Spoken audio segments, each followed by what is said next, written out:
অপরাধ। আল্লাহ বলেছেন মা নাকামু মিনহুম ইল্লা আইয়ুমিনু বিল্লাহিল আজিজিল হামিদ। আমাদের ঈমান ছাড়া আর কোনো অপরাধ আমাদের নাই। সম্মানিত হাজিরিন, এই জন্য তাসাউবিল হকের কাজ করতে হবে। Man to man, door to door দাওয়াতি কাজ করব ইনশাআল্লাহ। মানুষদেরকে দাওয়াত দিবেন হকের উপরে। ইসলামপন্থী যে আন্দোলন যেটা ভালো লাগে সেটার দিকে দাওয়াত দিবেন ইনশাআল্লাহ। তো আমরা ওমা আলাইনা ইল্লাল বালাগ, আমাদের দায়িত্ব হলো পৌঁছানো। বলাটা আমার দায়িত্ব, মানাটা তাদের দায়িত্ব, ঠিক কি না? ফামান শাআ ফালিউমিন ওয়া মান শাআ ফালিয়াকফুর। ইচ্ছা হয় মানবে, ইচ্ছা হয় মানবে না, কিন্তু আমরা আমাদের দায়িত্ব পালন করব। আল্লাহর পক্ষ থেকে দায়িত্ব এসেছে। রাসূলকে আল্লাহ বলেছেন ইয়া আইয়ুহার রাসূলু বাল্লিগ মা উনজিলা ইলাইক, নবী হে, যা তোমার কাছে ওহী করা হয়েছে, যা তোমার কাছে নাজিল করা হয়েছে, সব কিছু মানুষের কাছে পৌঁছে দাও। সুবহানাল্লাহ বলবেন না? তবে হ্যাঁ, পৌঁছাতে যাইয়া যদি বিপদ মুসিবতে পড়ো, আমি আল্লাহ ওয়াদা দিলাম, আমি আল্লাহ তোমারে বাঁচাইয়া দেব। সুবহানাল্লাহ। ওয়া তাওয়াসাউ বিল হক, হকের কাজ করতে হবে। মানুষদেরকে দ্বীনের দিকে ডাকতে হবে। সমাজে অন্যায় যদি দেখেন বাধা দেবেন। এক শ্রেণীর লোকেরা আছে চাঁদাবাজি করে। আওয়ামী লীগের যেমন ছাত্রলীগ যুবলীগ করেছে, এখন আবার শুধু চেয়ারটা পাল্টাইছে, ঠিক কিনা? চাঁদাবাজি মনে হয় মির্জাপুর শহরে নাই। যদি কেউ চাঁদাবাজি করে, পিলারের সাথে বান্ধা রাখবেন, পিলারের সাথে বান্ধা রাখা ওর নেতা সহ ওরে জাতির সামনে পরিচয় করায় দেবেন, ঠিক কিনা? এটাকেই বলে ওয়ানাহু আনিল মুনকার। অন্যায় যদি দেখেন, অসত্য যদি দেখেন, জুলুম যেখানে দেখবেন সেখানেই বাধা দেবেন। বিশ্বনবী বলেন মান রাআ মিনকুম মুনকারান ফালিয়ুগাইয়িরহু বিয়াদিহি। যদি অন্যায় দেখো, অসত্য দেখো, জুলুম দেখো, বন্ধ কাজ দেখো, যদি তোমার হ্যান্ড পাওয়ার থাকে, ক্ষমতা থাকে, হাত দিয়া বাধা দাও। যদি তোমার এই ক্ষমতা যদি না থাকে, ফাবিলিসানিহি, মুখ দিয়া বাধা দাও। এর অর্থ হলো মুখ দিয়া সভা করো, সিম্পোজিয়াম করো, প্রতিবাদ করো, মিছিল করো। এই ক্ষমতাও যদি তোমার না থাকে, অন্তত ফাবি কলবিহি, অন্তত অন্তরে অন্তরে চিন্তা করো, ভাবো, গবেষণা করো, কল্পনা করো কেমনে এই সমাজ থেকে অন্যায় অপরাধকে মূলোৎপাটন করা যায়, ঠিক কিনা? অনেকে কয় ভাবি কলবিহি, এর অর্থ তর্জমা করে কয় অন্তরে অন্তরে খালি ঘৃণা করবেন না। রাসূলুল্লাহ অন্যায় দেখে খালি ঘৃণা করছিলেন? রাসূলুল্লাহ অন্যায় দেখে অন্যায়কে কেমনে রদ করা যায় 25টা বছর রাসূলুল্লাহ সাল্লাল্লাহু আলাইহি ওয়াসাল্লাম চিন্তা করেছেন, চেষ্টা করেছেন। আল্লাহ তাআলা 40 বছরের সময় রাসূলকে সফলতা দিয়েছেন, ঠিক কি না? কোরআন দেওয়ার মাধ্যমে রাসূলকে সফল করে দিয়েছেন কে? ওয়া তাওয়াসাউ বিল হক। তবে এই হকের কাজ করতে গেলে বাধা মুসিবত আসবেই, আসবে না? আসবে না? এই পথ আমি আমার ভাষায় বলি, এই পথ হলো কণ্টকাকীর্ণ পথ।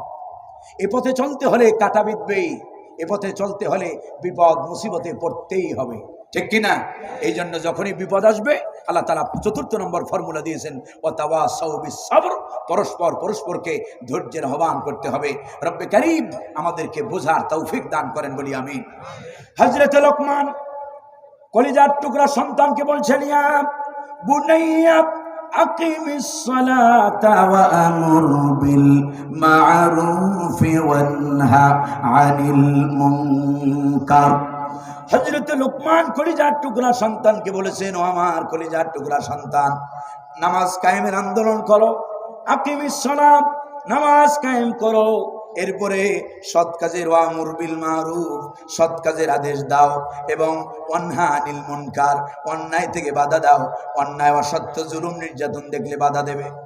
এই 3টা কথা বলার পরে হযরতে লোকমান 4th নম্বর যে ওসিয়ত হযরতে লোকমান তার সন্তানকে করলেন সেটা হলো ওয়াসবির আলা মা আসাবাক ইন্না যালিকা মিন আজমিল উমুর। আল্লাহু আকবার। ইকামতে সালাতের কাজ যদি করো, একামতে দ্বীনের আন্দোলন যারা করবে, আল্লাহর দ্বীনকে জমিনে বাস্তবায়নের কাজ যারা করবে, বিপদ আসবে, মুসিবত আসবে। নবীদের উপরে বিপদ আসছে না? আসে নাই? অসংখ্য নবীদেরকে অসংখ্য অগণিত নবীদেরকে হাদিসের সে হাত্তা কুতিলাল আম্বিয়া, নবীদেরকে জীবন্ত নবীদেরকে করাত দিয়া কেটে দ্বিখণ্ডিত করা হয়েছে। একমাত্র অপরাধ ছিল নবীরা আল্লাহর দিকে দাওয়াত দিয়েছে, একামতে দ্বীনের কাজ করেছে, আল্লাহর গোলামীর দাওয়াত দিয়েছে। এই অপরাধে তদানীন্তন সময়ের বাতিলেরা তাদেরকে নানান কষ্ট অত্যাচার নির্যাতন করেছে, ঠিক কিনা? শুধু নবীদের ইতিহাস নয়, সাহাবায়ে কেরামদের জীবনী দেখেন।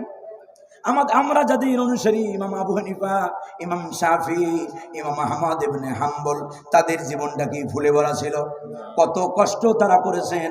বিশ্বকবি আল্লামা ইকবাল বলছেন, पैरुबी अबू हनीफा की सनद जिंदन है, पैरुबी अबू हनीफा की सनद जिंदन है, हम बुली होती है पीठ पर दुर्रे खाने की बात।